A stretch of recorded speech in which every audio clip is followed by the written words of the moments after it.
Part 3, Lesson 9 of William Walker Atkinson's The Arcane Teaching. Part 3 is called The Life of the Ego. This is the third and final lesson in The Life of the Ego. Lesson 9, Survival of the Fittest. Of all the various points of the arcane teaching, that of the law of spiritual survival of the fittest is one of the most startling when contrasted with the ordinary teachings on the subject.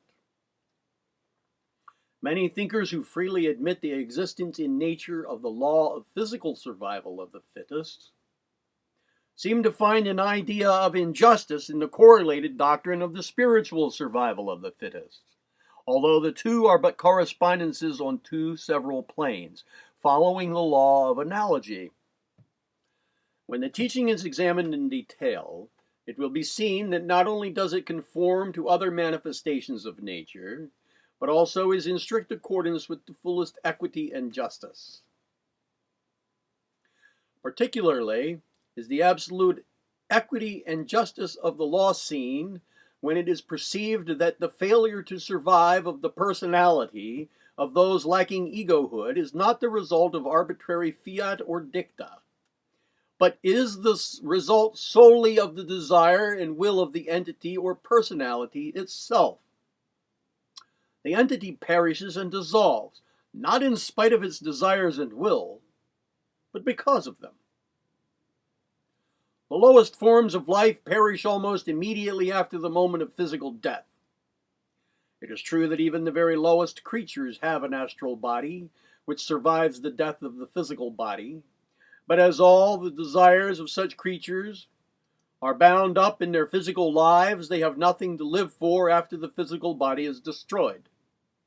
Such life persists for a very short time in its astral covering.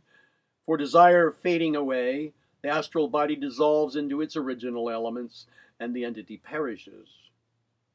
As the scale of life is ascended, there is a longer survival of the astral body of the creature, for its desires die more slowly, being more complex and tenacious. The astral forms of the higher animals often persist for quite a time after their physical bodies have perished. But after a time, their desires burn out and the astral form dissolves and the entity perishes.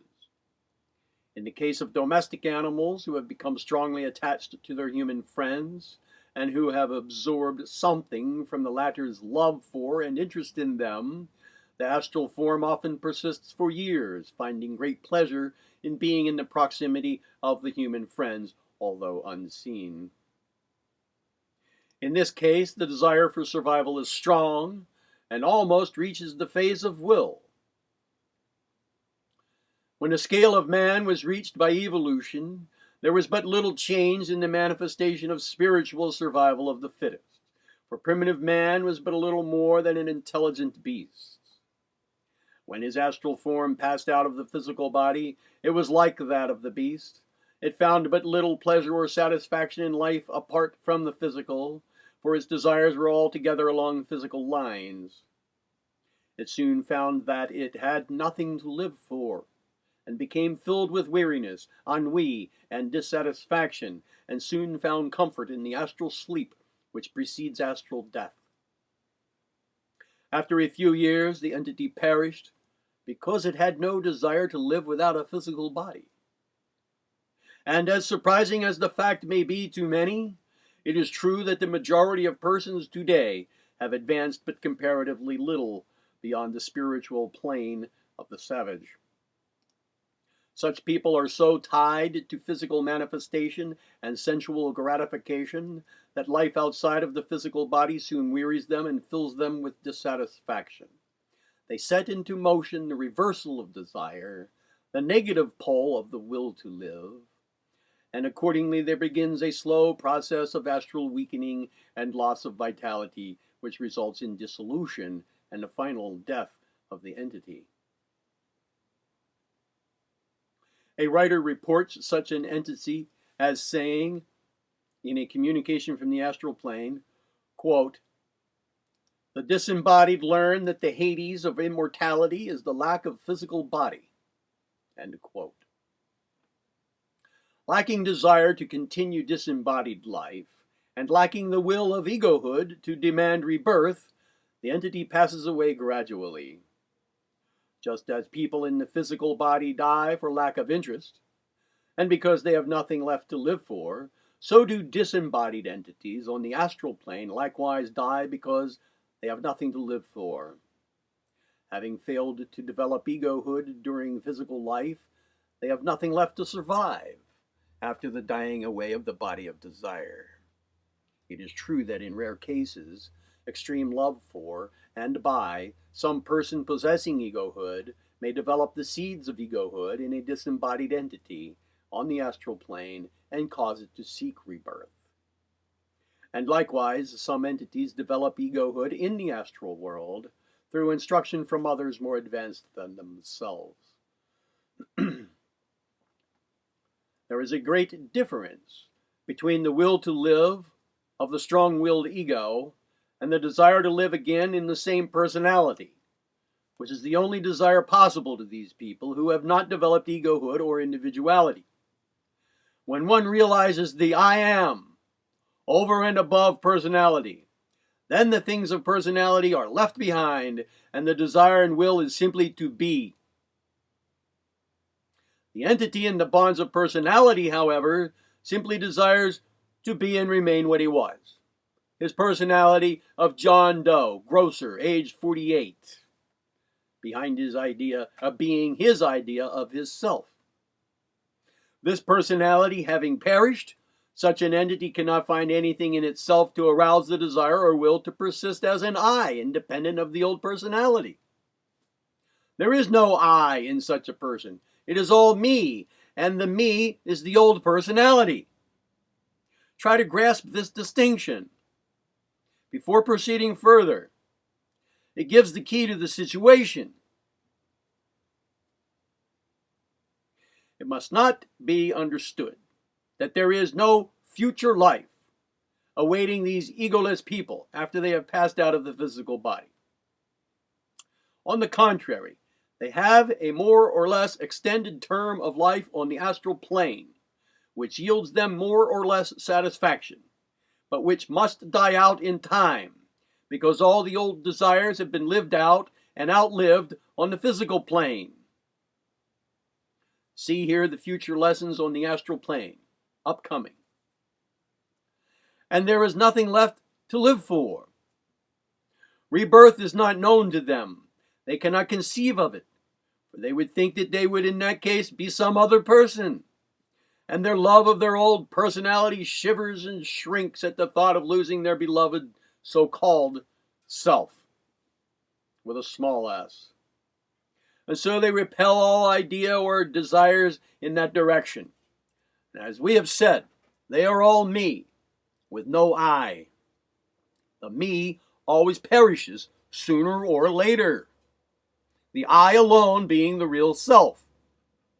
Where the I has not been evolved or so-called born, it cannot exist to persist after the dissolution of the me, of course. There is seen to be no injustice or inequity in this failure to grant rebirth to these egoless entities. It is all a matter of their own nature and desires resulting from the same. They have no I which desires and wills to be reborn. Consequently, that which is not cannot suffer or be injured or deprived of anything. It is like accusing one of depriving an unconceived child of life, a meaningless statement. The me of the egoless entities passes many years, often many hundred years, on the astral plane and exhausts every possibility of its nature, good and bad. It lives out to the utmost its possibilities, and then having outlived them, it has no desire for life, or reason for continued life. There is nothing to live.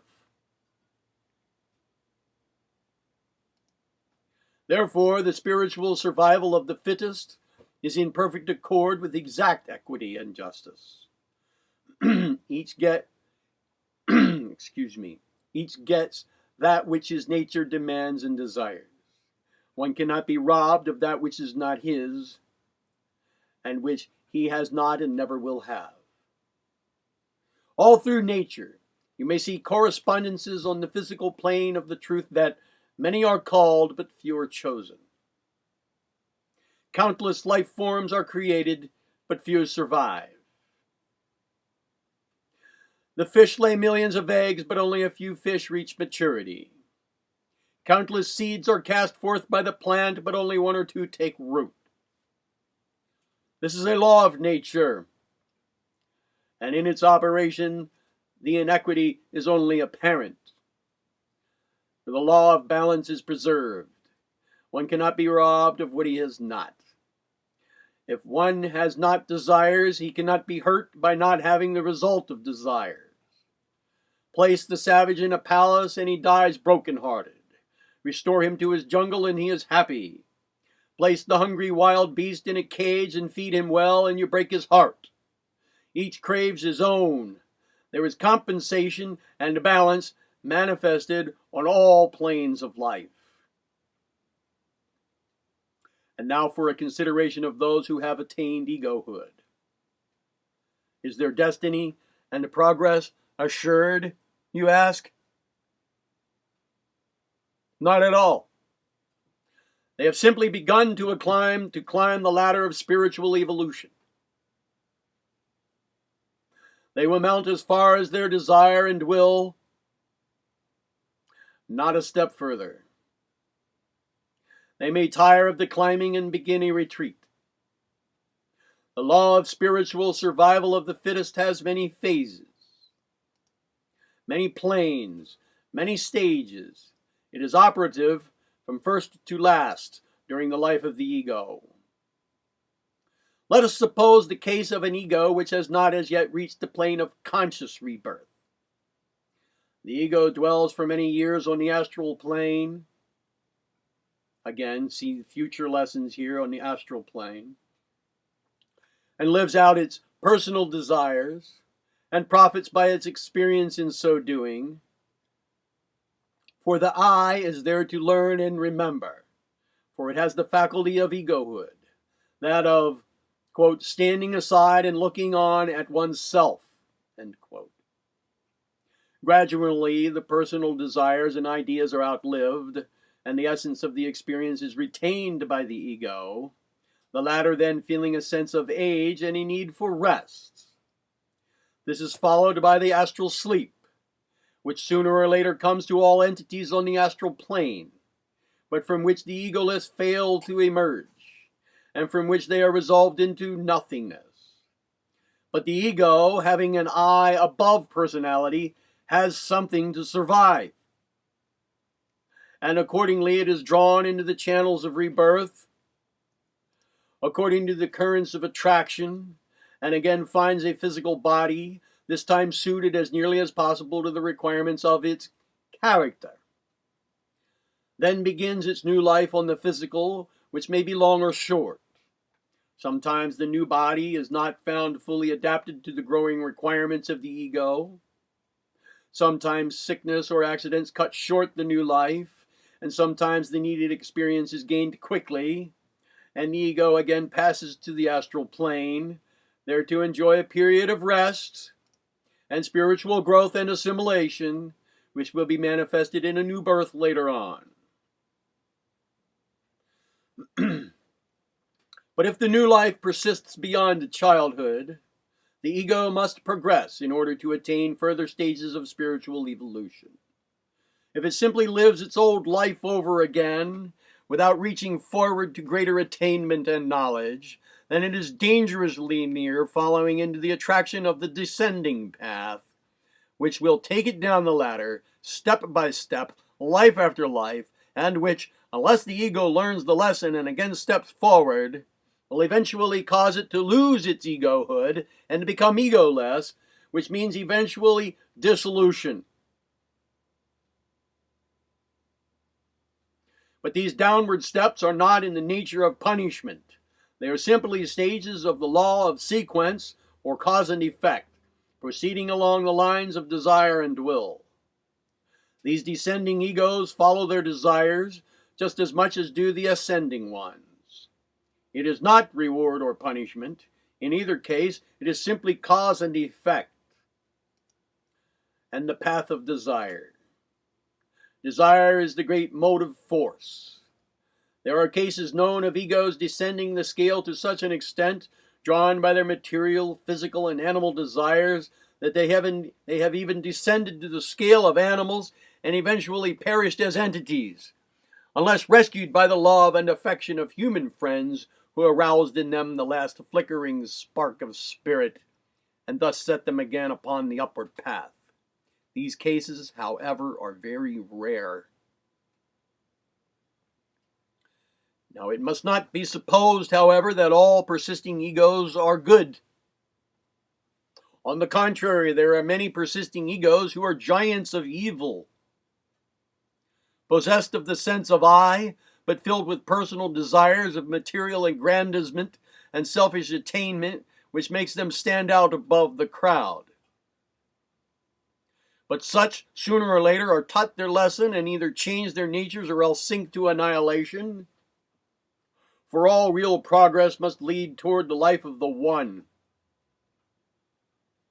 not in the direction of selfish personal attainment and separateness. The error of separateness is often brought to the minds and understanding of these egos by their desires finally leading them to a place where they are actually separated from their kind. And thus they experience that hunger for human companionship, sympathy, and love, which results in a change in their entire nature. One has but to look at the inner lives of some of the selfish great men of our own and past ages, in order to see examples of this stage of experience. And so the evolving ego rises in the scale, if he be fit, and reaches higher and higher planes of life. He passes on to other worlds and universes when he is fitted for them. He may fall back again and again, but there is always a chance for him to regain his lost steps. Many in this earth world of ours have fallen back from higher planes and suffer soul hunger for their lost estates. These will regain their lost estates if they will but look upward and onward and live the life. There are glories ahead of the persistent egos which cannot be described in human words. We do not become God as the pantheist holds, but we become as gods. There are infinite possibilities ahead for us. There is no limit to our greatness and attainment, if we are true to the inner light and our real self. Finally, we reach the stages of the highest cosmic consciousness, in which the cosmic will experiences the consciousness of itself as itself. Then do we know that we are it, and it is us. The cosmos becomes conscious only through the consciousness of its centers of consciousness, and we are those centers. This is what spiritual evolution means. This is what it is for. This is why the law of spiritual survival of the fittest is operative. The cosmos is endeavoring to develop itself to its utmost degree and stage of consciousness. And just as do we endeavor to retain in our consciousness our best and highest thoughts, ideas, and knowledge, so does the cosmos endeavor to remember and preserve its noblest, highest, and fullest creations. The success of the cosmos depends upon this. Its progress is dependent upon it. Its conscious life renders it necessary. This is the end, aim, and goal of the cosmic evolution, and it is a worthy end and reason for all that is. The more that one enters into the spirit of the understanding of the universal life, the more does he identify himself with that one life, and the dimmer and smaller does mere personality seem. And in the end, he finds himself willing and desirous of living his life in, through, and by that one life of the real self, the cosmic self, the I of the all. Again, that I being the letter I, not the physical I. To those who think sadly of the personalities which disappear during the course of spiritual evolution, we would say that careful thought will show that even they have lost nothing. Not only is their dissolution caused by their own desires and lack of will, but moreover, nothing is really lost. Personality is nothing but the creative fiction at the best. All that was real in those entities who dropped by the wayside is preserved. The one life is all that was real in them, and that one life persisted and survived. It was but a changing of form in the one life. It was not the destruction of a real thing. It was but the discarding of a poorly fitting suit of clothes, worn by the one life and real self. No one is injured, nothing is lost. The all remains the all. Personality is but the mask worn by the one. The one discards its mask, but remains itself. Justice and equity are not violated even in the faintest degree. The wise see this and smile, the unwise see it not and weep. The reflection of the sun in the falling raindrop disappears when the drop falls into the stream, but the stream remains, and the sun still shines and is reflected in its running waters. All that is remains, though the shapes, the forms, and the illusory appearances vanish.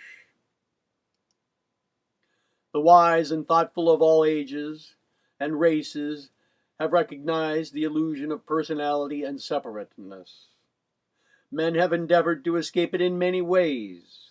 The Buddhists and the German pessimists have declared personal life evil and have devised plans to escape from the same. The Buddhists would escape by beating a retreat and endeavoring to escape rebirth by attaining nothingness or parinirvana, a return to the nothingness from which all came. The German pessimists advocate a killing out of the will to live, a cosmic suicide, so to speak. But the Arcane teachers scorn the retreat. They bid their students to look ahead. They sound the bugle call of forward, advance, charge. They press forward to the cosmic adventure. They urge all to go on and on and on, until the mists of personality disappear before the sun of the one, and the individuals find themselves at one with the all. Surely this is a more glorious way to reach the goal. It is true that in the end, the one falls again into the sleep of nothingness, only to reawaken after the eons have passed, but what of that? Is it not better to advance than to retreat? Is it not better to be brave than a coward?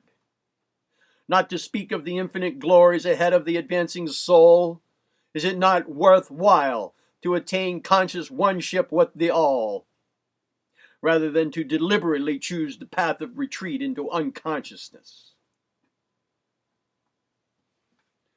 But to him who falls by the wayside, as well as to him who persists and survives, there is meted out an equitable reward. There is no bribe of heaven or threat of hell to those who know. It is all cause and effect. Each gets that for which he pays, and each pays his price. And finally to all comes that peace which passeth all understanding. There are no lost souls. There are none outside of the all. There is no outside. All are included within the one. Yea, even the last, least, and most unworthy. For there is but one.